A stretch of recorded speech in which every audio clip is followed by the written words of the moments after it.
lovely humans, and welcome to arguably one of the weirdest videos I've ever made. This video ended up being way too long for one. I'm gonna go ahead and split it into two because I have been recording for, on my end, 47 minutes. So, citrus rinds. First of all, zest those bad boys. You wanna make the world's best margaritas? You need to zest them. You need to zest lemons and limes, ideally organic, because we don't want the stuff on the outside of this. Zest them and put them into your freshly squeezed lemon and lime juice and let it sit for a few hours and then strain it, and you will have the best margaritas of your entire life. So if you are going to use a lemon or a lime for a recipe, zest it first and put that bad boy, say it with me, in the freezer. Yes, thank you. I actually have a jar that I'm like holding it like I'm holding the jar, and I won't go get it. Okay, I'm not going to go get it to show you. Just you have to believe it exists. I have a jar of zest in my freezer, so we can just sprinkle it on top of, any sort of stir-fry dish. It's delicious. Or anytime I think something needs a little bit of like a citrusy kick. This could also go for oranges as well.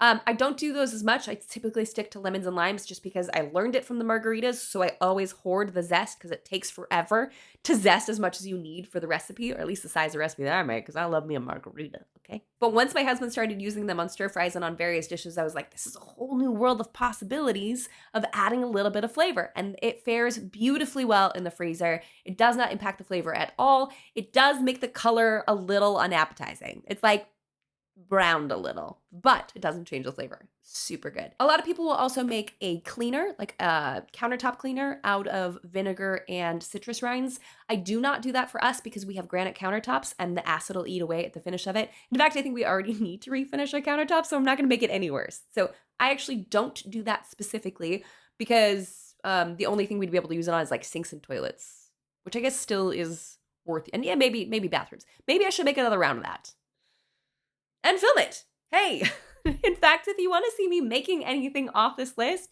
just let me know in the comments below, because this is, like, again, I feel like this is the silliest video I've ever made, but I'm really passionate about it. So you just let me know what you want to see, okay? Because I will have no problem showing you, okay? And then my Googling behind also saw that you can make hairspray using citrus rinds. And I want to try it. I haven't yet, but I want to. Sourdough discard. I would need an entire video to talk about my love of sourdough. I'm a very lazy sourdough keeper. I'm so lazy. I don't do things by the book, and somehow we still keep getting gorgeous, gorgeous loaves out of it. And I can't believe I used to throw away sourdough discard for so many years. I make so many things. I use it as a flavoring agent in soups. Is it Spätzle? Is that what the soup is called? That you can get that like little bit of tang. Oh, so good. Just adding a little bit of discard into that, or using discard in a roux. Yes, it will have a little bit of a stronger flavor, so use it with caution. But whatever you use a roux for, you can use discard in that. Discard crackers, discard pizza crusts. What else have I used? Dutch babies. We make Dutch babies like crazy. In fact, we haven't made any for the last 2 weeks, and my discard jar in the fridge is like a half gallon. It's almost full. Like we gotta get back on making some of those, because those are delicious. We can make sweet, we can make savory. I could go on and on with that forever. If you make sourdough, do not ditch it. Google what you can do with it, or use some of the examples I just provided. We need to keep going though, because we're only on 17. 18, brisket scraps. So my husband will buy a whole brisket and trim it down himself. And historically, we used to throw away the fat. And now we have learned that tallow is one of the coolest things. I use tallow as a part of my skincare. No, not straight from the brisket. I will use a refined tallow, usually purchased, as a part of skincare. We'll use that on our dry feet. It's my favorite for when I have a cold and my nostrils. I get dry nostrils in the winter. Even if I don't have a cold, I get dry nostrils. So I'll actually put tallow on my nostrils, and it helps to combat that so much.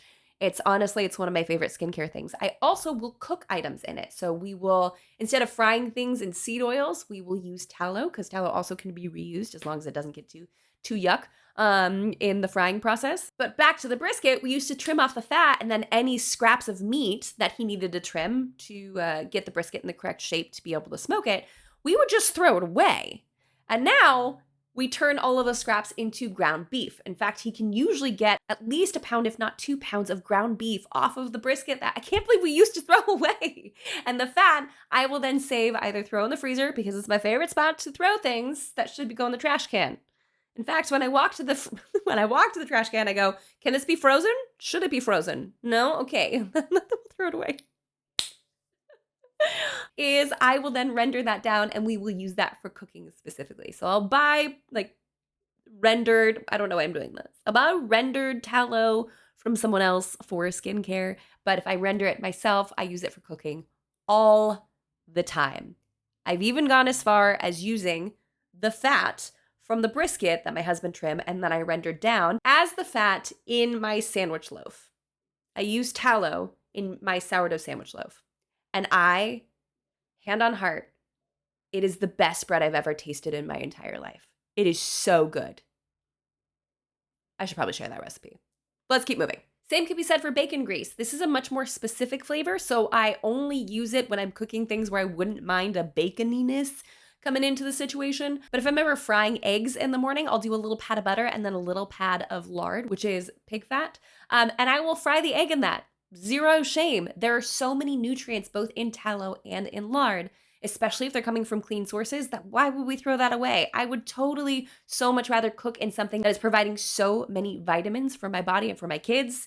Yes, I know it's fat, but it's a healthy fat that our bodies know how to process, and I'm not just going to toss that in the trash can. We don't use it liberally. We use it on occasion, in the same way that we don't cook bacon all the time. It's delicious, but we don't do it all the time. So usually one little 8-ounce jar of bacon fat will last me like 2 months. We'll keep it in the fridge. I'll scoop a little bit out whenever I need it. Again, it's a very strong flavor, so we use it sparingly, but it doesn't have to be something you just like pour it into a can and leave it under your sink to harden before you throw it away. You can actually use this for something else. In fact, lard's fat composition makes it healthier than butter.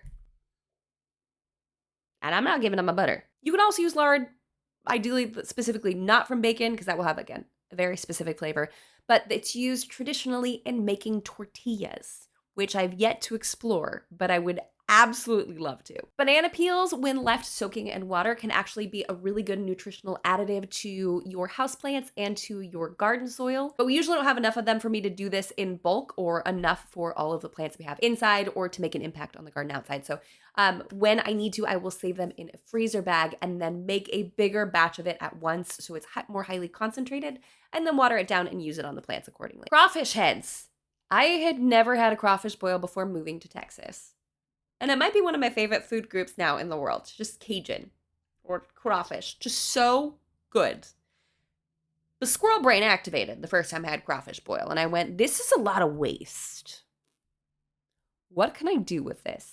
So you can bet your happy bottom that I froze those crawfish heads. And I literally would take them out and put them in my ramen. Would use the crawfish heads to flavor my ramen and give it just like a little bit of that deliciousness. Now, my husband does not do seafood, so which is such a blessing for me because in moments like this, I don't have to share. So when I make ramen, I use my homemade stock. We have these organic ramen noodles that we get. They're so delicious. And I'm now out of them and I'm kind of sad about it. But I would add a few crawfish heads because they're really easy to fish out afterwards. It's like a giant, it's like the whole head and the claw thingies.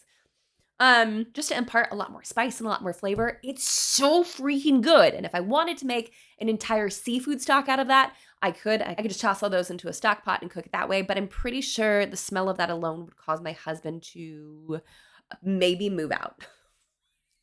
So out of respect for him, I only add it to ramens or soups when I am making them only for myself. Kale and chard stems. You guys, they're edible. Don't throw them away. Keep them. In fact, cut the stems out and start cooking those first before you start cooking the rest of your kale or the rest of your chard. Now, we are trying really hard not to have a lot of foods that are super high in oxalates, but every once in a while, if I've got kale, I'm going to drown that bad boy in butter and garlic and salt and use that in a quiche. You shut your mouth when you're talking to me. Do you have any idea how delicious that is? It's fantastic. So as I was cutting them and using them, I was like, I don't want to waste any part of this, so what can I do? Sure as heck, you can cook the stems as well. So because they're a little bit thicker, you're gonna wanna start those first. Cut them off, chop them up, start the cooking process with those, and then add the leaves in a little bit later when you can see that the stems are starting to soften a little. Broccoli and cauliflower stalks. Not the leaves, just the stalks, although I'm sure if I looked hard enough, I could find something to do with the leaves. I don't throw those away. Well, full disclosure, I threw them in the scrap bucket last night because I didn't want to be bothered with doing it last night. But typically, I will actually save the stalks and use them in soups and stews. They impart little to no flavor. If they're cut and cooked properly, they just end up adding like a little bit of texture or creaminess to a soup. And again, we're not throwing away nutrition. Next is beef bones. Yeah, I don't throw those away either, even though I will save those. Those do need to be roasted before you can turn them into a stock, so I don't make my own beef stock as often. I just find it a little bit more time consuming. But once I have a bag full enough for them, I will roast them and then use those to make beef stock, which is so much heartier in flavor in my opinion, so I much prefer it. It just takes us a little bit longer to build up the bone repertoire. The last item on the list is ham bone. I know I've talked about like literally almost every single animal that I could repurpose in this video.